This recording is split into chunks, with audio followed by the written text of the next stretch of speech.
right, today we're going to get our hands dirty. We're diving into a world of foam latex and hydraulics and just pure, unfiltered imagination. We are talking about the golden age of practical effects. That unbelievable time from the 70s to the 90s when monsters and aliens weren't just pixels on a screen. No, they were real, physical things that you could actually touch. And that's a kind of magic we might be in danger of losing. Let's get into it. This quote just nails it, right? There's this tangible weight, this presence to these creations. You can almost feel the texture of the rubbery skin and hear the whirring of the animatronics inside. I mean, they were built in workshops by artists, operated by puppeteers who were sweating inside them, and they were in the same physical space as the actors. Your brain just processes that differently, and it's a huge reason why these effects still feel so real, so powerful, even today. And this is what's at stake. Look at this. By next year, it's estimated that a whopping 80% of all on-screen effects are going to be digital or maybe even AI-generated.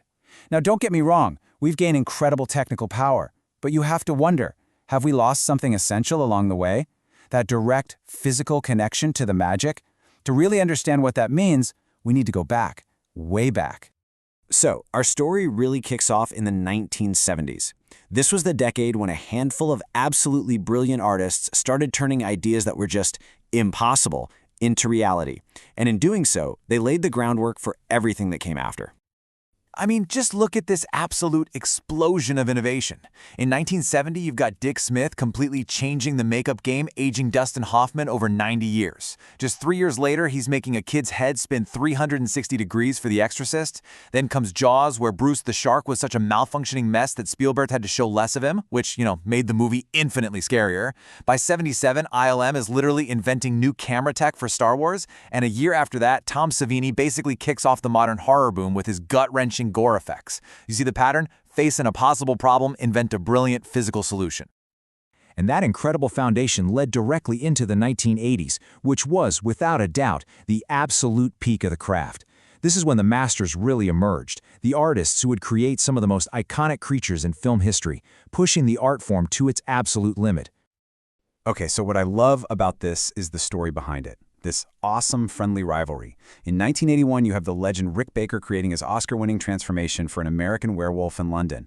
He used these incredible change-o heads and filmed hair growing in reverse. But at the exact same time, his own protege, a 21-year-old Rob Bottin, was pioneering the use of air bladders to create a seamless, terrifying transformation for The Howling, all in camera. This kind of competition, well, it pushed the whole industry forward. And speaking of Rob Bottin, he was just getting warmed up.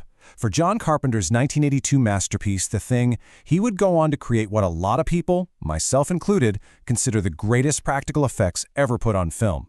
But man, it came at a huge personal cost. Just look at this shopping list. It's insane. This is literally the stuff of nightmares. Heated bubblegum for alien skin, mayonnaise for brains, strawberry jam for gore. Bottin and his team used every single lo-fi material they could think of, plus every high-tech trick in the book, from simple hand puppets to complex hydraulics, all to create those horrifying shape-shifting aliens. And here's that cost I was talking about, 57. That's how many weeks Rob Bottin worked straight, 7 days a week, no breaks. He literally worked himself into the hospital with exhaustion, a bleeding ulcer, and pneumonia. That is the insane level of dedication we're talking about here. So, why do these effects hit us so hard? Well, it really comes down to this idea called perceptual realism. Think about E.T., because Carlo Rambaldi's creation was a real physical puppet on set, a creature with 32 points of articulation in its face that Spielberg himself could operate. Our brains just bought it. We accepted him as real. And that created an emotional bond so powerful that audiences everywhere genuinely cried when he got sick. And we see that exact same connection right here. The effects artist Chris Wallace was apparently terrified that audiences would boo the puppets in Gremlins, thinking they were just goofy cartoons. But because Gizmo was a real, tangible thing in that box, audiences didn't just watch him, they fell in love with him.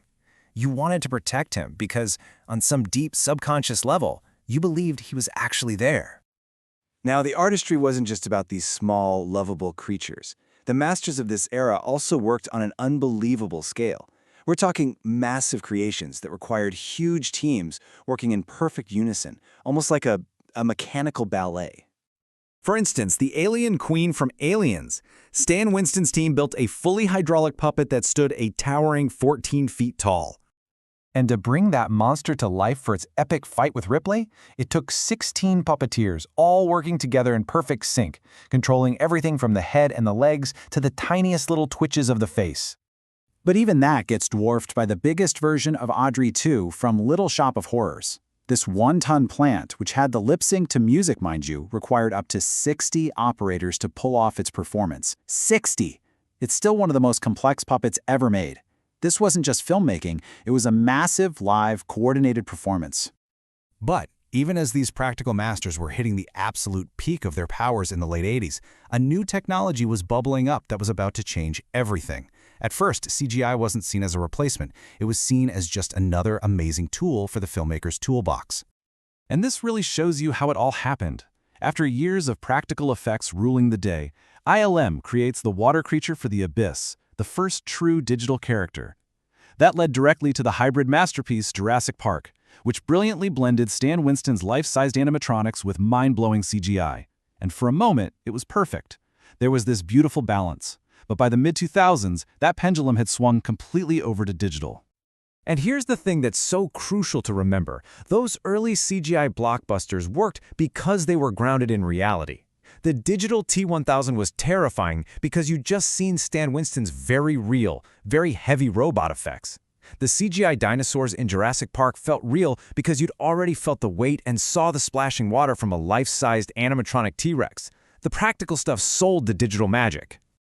So that brings us all the way back to our main question. Why is it that, in an age where we can render flawless digital images, these handmade effects still have such a powerful grip on us? What did we actually lose when that balance shifted? It's because of this.